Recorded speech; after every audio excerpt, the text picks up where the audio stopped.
Assalamualaikum warahmatullahi wabarakatuh. Halo teman-teman. Baiklah, saya dan rekan saya Akmal, pada kesempatan kali ini kita akan membahas tentang sejarah peradaban Islam pada masa Khulafaur Rasyidin. Sejarah peradaban Islam pada masa Khulafaur Rasyidin. Secara bahasa, Khulafaur Rasyidin berasal dari dua kata, yaitu khulafa dan ar-rasyidin. Khulafa merupakan jamak dari kata khalifah yang berarti sebagai pengganti, sedangkan ar-rasyidin yang artinya mendapatkan petunjuk. Khulafaur Rasyidin artinya orang yang ditunjuk sebagai pengganti pemimpin atau pemimpin yang selalu mendapat petunjuk dari Allah Subhanahu wa Ta'ala. Nah, Khulafaur Rasyidin ini sendiri merupakan sahabat Nabi Muhammad SAW. Yang pertama itu ada Abu Bakar As-Siddiq, yang kedua ada Umar bin Khattab, yang ketiga ada Utsman bin Affan, dan yang keempat ada Ali bin Abi Thalib.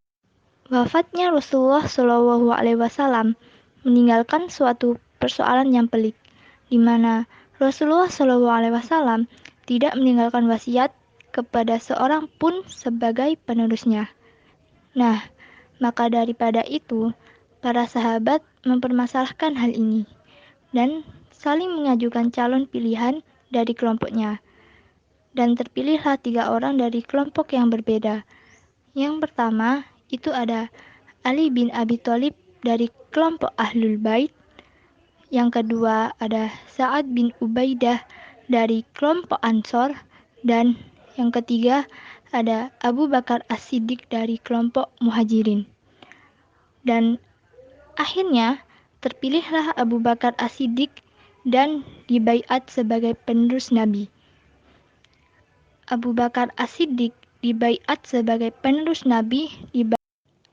Abu Bakar As-Siddiq lahir pada tahun 568 Masehi atau 55 tahun sebelum Hijriah.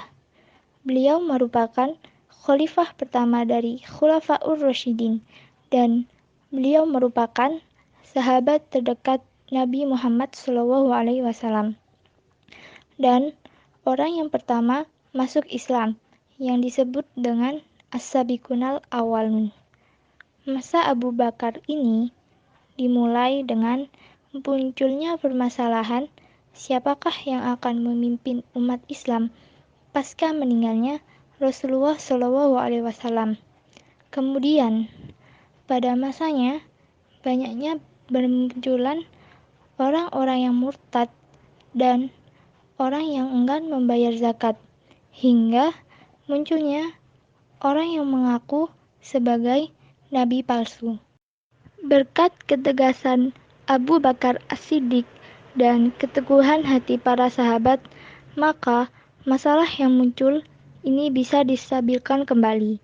Kemajuan pada zaman Abu Bakar As-Siddiq ini yaitu ada yang pertama, perbaikan sosial, di mana Abu Bakar As-Siddiq berhasil mengamankan tanah Arab dari penyelewengan yang misalnya itu orang-orang yang murtad tadi, orang-orang yang enggan membayar zakat, dan menangani nabi-nabi palsu.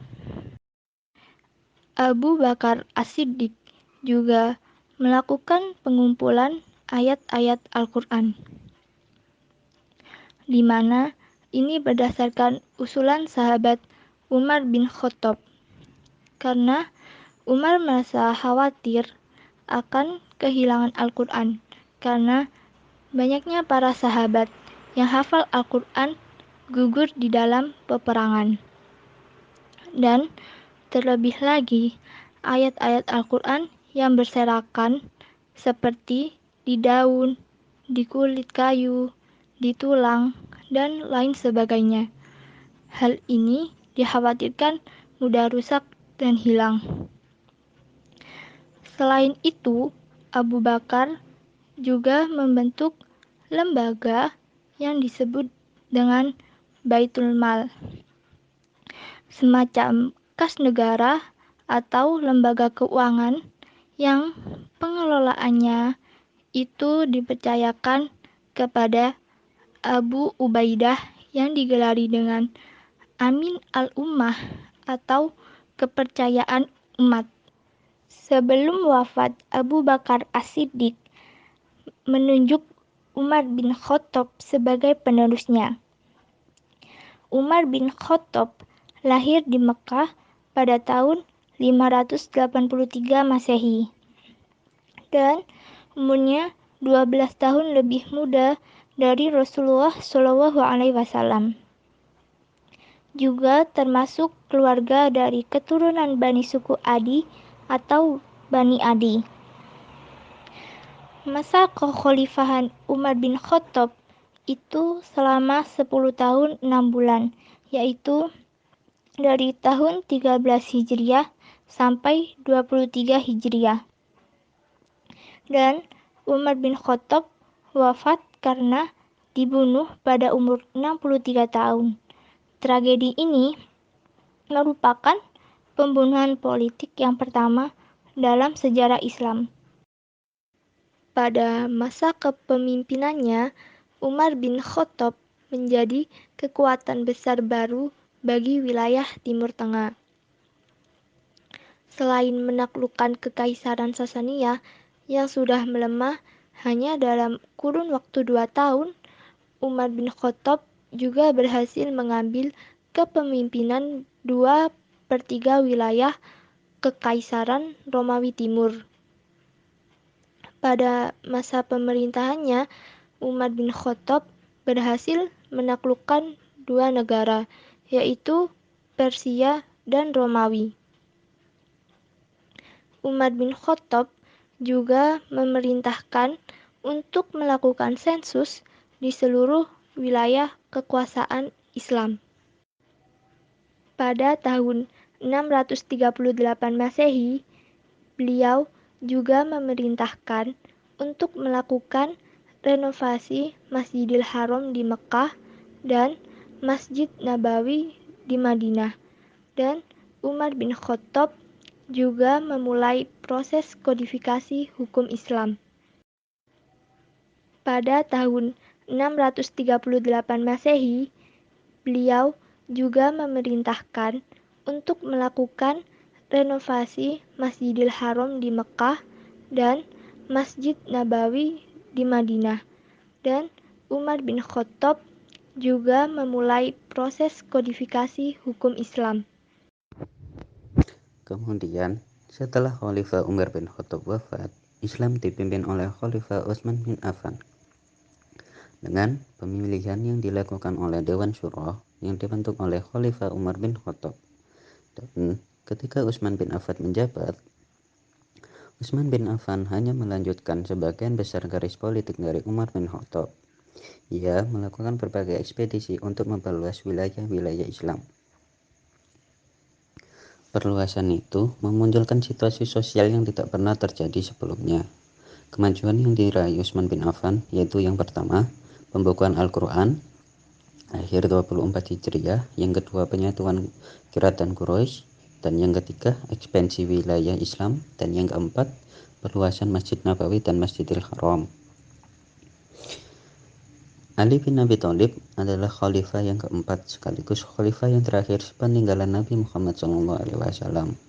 Ali bin Abi Thalib adalah sepupu Nabi Muhammad SAW dan juga merupakan menantu beliau karena menikahi putrinya yaitu Fatimah Az-Zahra.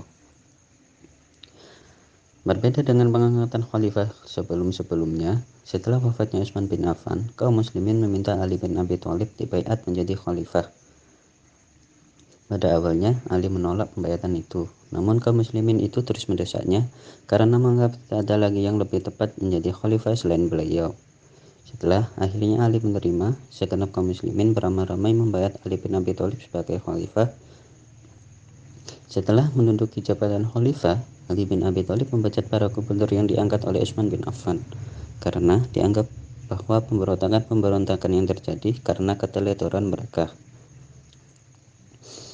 Ia juga menarik kembali tanah yang sudah dihadiahkan Utsman bin Affan kepada penduduk dengan menyerahkan hasil pendapatannya kepada negara dan memakai kembali sistem distribusi pajak tahunan di antara orang-orang Islam sebagaimana pernah ditetapkan oleh umat. Kemajuan yang diraih pada masa Ali bin Abi Thalib adalah memajukan umat Islam dalam bidang bahasa, membenahi keuangan negara atau Baitul Mal, mengganti pejabat yang tidak konsisten, dan kemajuan dalam bidang pembangunan. Tepat pada 20 Ramadan 40 Hijriah tahun 660 Masehi, Khalifah Ali terbunuh. Pembunuhnya sendiri adalah Abdurrahman bin